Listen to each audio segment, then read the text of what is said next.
नमस्कार दोस्तों, मैं आशीष।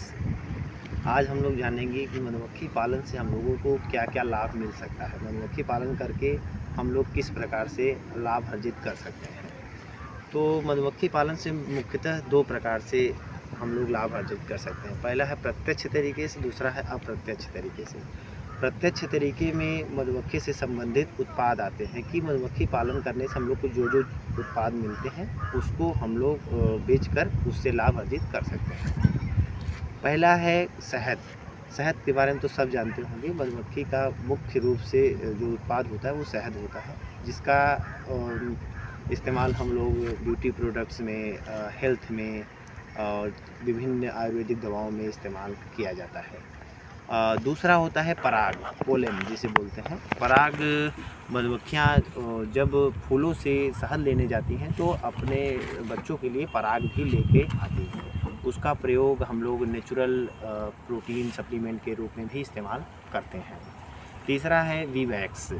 मधुमक्खी का जो मोम होता है वो भी हम लोग इससे उत्पादन करते हैं, जिसमें मधुमक्खियाँ अपना छत्ता बनाती हैं। उसे वी वैक्स बोलते हैं, मधुमक्खी का मोम बोलते हैं। वो भी, उसका उपयोग भी हम लोग ब्यूटी प्रोडक्ट्स, कॉस्मेटिक्स में और विभिन्न आयुर्वेदिक दवाओं में इस्तेमाल होता है। चौथा होता है परपोलिस। परपोलिस मधुमक्खियाँ अपने बॉक्स के ऊपर बैक्टीरिया वायरस से सुरक्षा करने के लिए एक लेयर बनाती हैं, जिसका उपयोग भी हम लोग विभिन्न दवाओं में, विभिन्न आयुर्वेदिक चीज़ों में इस्तेमाल करते हैं। पाँचवा हो गया मधुमक्खी का जहर, बी वेनम जिसे बोलते हैं इंग्लिश में। उसका उपयोग भी बहुत तरीक़े से किया जाता है, जैसे कि जितने भी स्किन संबंधित रोग हैं, चर्म संबंधित रोग हैं, वो घुटने संबंधित रोग हैं, उन सब में भी मधुमक्खी के जहर का इस्तेमाल किया जाता है। अगर उत्पादों की बात करें तो मधुमक्खी का जहर सभी उत्पादों से महंगा होता है, सभी उत्पादों से कॉस्टली होता है और इसका भी उत्पादन किया जा सकता है। छठवां होता है मधुमक्खी का खुद बॉक्स। अगर मधुमक्खी बॉक्स, एक बॉक्स से बढ़ के 2 बॉक्स हुआ, 2 बॉक्स से 4 बॉक्स हुआ, जैसे हम लोग गाय पालते हैं, गाय से बच्चा हुआ, फिर उसका बच्चा हुआ, तो हम लोग उसको भी, बॉक्स को भी बेच सकते हैं।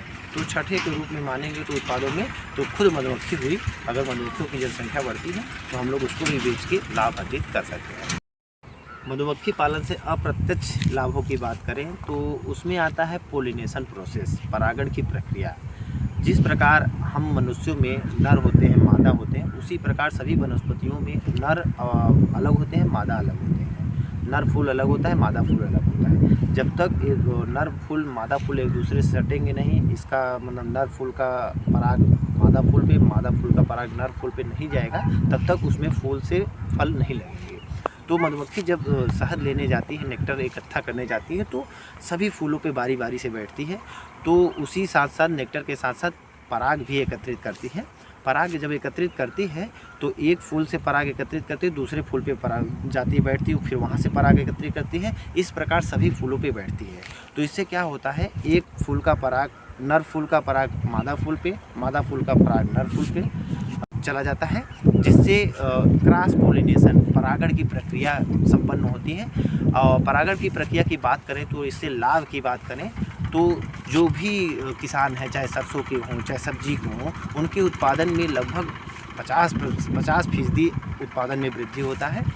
तो अप्रत्यक्ष लाभ की बात करें तो जिस क्षेत्र में हम लोग मधुमक्खी पालन करते हैं उससे 2 स्क्वायर किलोमीटर के क्षेत्र में जितने भी वनस्पतियों की खेती की जाती है, जिसमें पोलिनेशन प्रोसेस चलता है, उसमें उसके उत्पादन में भी वृद्धि होती है।